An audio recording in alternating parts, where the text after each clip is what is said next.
Watanzania hatuna budi ya kumuomba rais kwamba atoe sijui pesa kwa ajili ya ruzuku ya mafuta. Sisi hatuombi, yeye anatakiwa afanye, kwa sababu ni haki yetu, ni kodi zetu, ili kutusevu katika mzunguko wa jamii.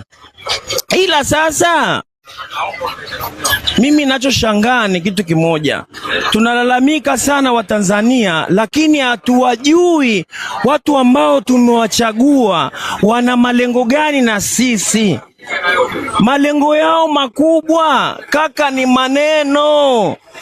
Wakishaingia pale kwenye mipango yao, ina maana moja kwa moja sisi huku likitokea la kutokea hawatuangalii kwa wakati sahihi. Kwa nini hamzungumzii hospitalini huduma hazikai kaka? Kwa nini msizungumzie kwa nini watoto wanakaa chini shuleni mpaka leo wakati Halo. Tunalalamika tu kwamba ni usafiri. Shida sio usafiri, maisha yanakuwa magumu. Maisha yanakuwa magumu na wakulaumiwa ni wao, kwa sababu wao ndio wakusanyaji wakubwa wa pato letu la taifa. Tumewapa dhamana ya kukusanya kila kitu. Kama wameshindwa, wanaweza wakatuambia wameshindwa, tuone namna nyingine ya kuweza kukaa kwenye nchi yetu, kwa sababu rasilimali wao wanakusanya, kuna madini, kuna kila kitu. Kwa nini wakusanya hivyo vitu afu washindwe kulisha wananchi wao? Mtu ambaye anashindwa kuongoza kulisha wananchi ni kwamba kashindwa kutuongoza. Lawama ni zao.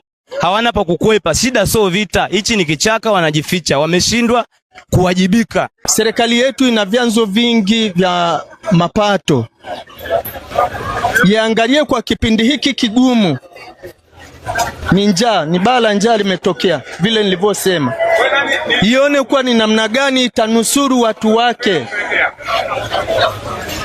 Ndo maana nikafananisha nchi zote duniani zimekumbwa na janga hili.